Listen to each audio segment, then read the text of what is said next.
Muli namang pinatunayan ng mga taga-Parañaque ang kanilang matatag na suporta sa Duterte leadership at sa mga kandidatong isinusulong nito sa pamamagitan ng kanilang pagtanggap sa Ayusin Natin ang Pilipinas campaign rally na ginanap sa Barangay San Isidro. Si Cristel Guanco live magbabalita sa Parañaque. Cristel, magandang gabi.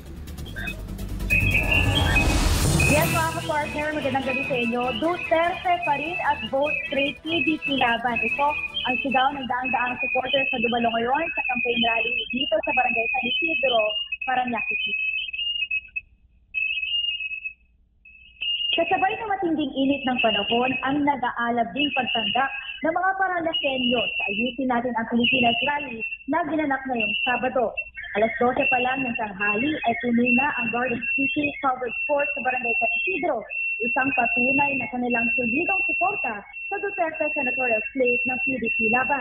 Isa dito si Henry Babaw na naniniwala sa matatag na plataforma at prinsipyo ng senatorial candidate Pastor Apollo C. Buloy at iba pang mga iniendorso ni dating Pangulong Rodrigo Duterte.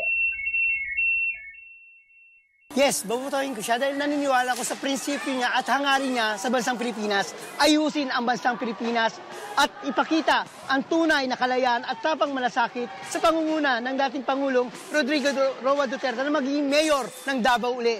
At si Senator Pastor Kibuloy, nakikita ko talaga na wala siyang kasalanan, panggigipit, pangaras at saka mga pang-abuso na ginagawa ng ating pamahalaan sa mga dalawang mga liderato ng pinuno at 100% iboboto ko siya.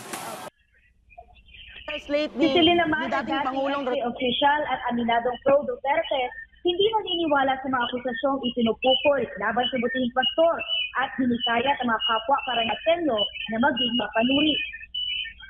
As a former SK Kagawad po, naniniwala ako na kapag ang quorum natin, ang quorum nila ay mas lamang nagaling sa kanila, majority sa kanila, mas magiging maayos ang plataforma. Malalatag nila ng maayos ang plataforma kung paano nila i-designated ang mga plano para sa mga tao, ang mga gusto nilang layunin, ang mga gusto nilang ipasa na batas. Noon, syempre ang nakikita natin sa social media ay hindi maganda. Ang nakikita natin sa news ay hindi maganda. Ang masasabi ko lang, hindi lahat ng nakikita nyo sa news, sa social media, nababasa nyo sa dyaryo, ay totoo. Lahat yan ay bias. Do your research, do your part, at saka bumoto tayo ng tama. Okay. At yan mga ka-partner, ang huling kaganapan dito sa Barangay San Isidro, Parañaque City. Para sa Diyos at sa Pilipinas tumahal, ito si Cristel Guanco. Balik sa inyo dyan sa City. Maraming salamat si Cristel Guanco live mula dyan sa Parañaque City.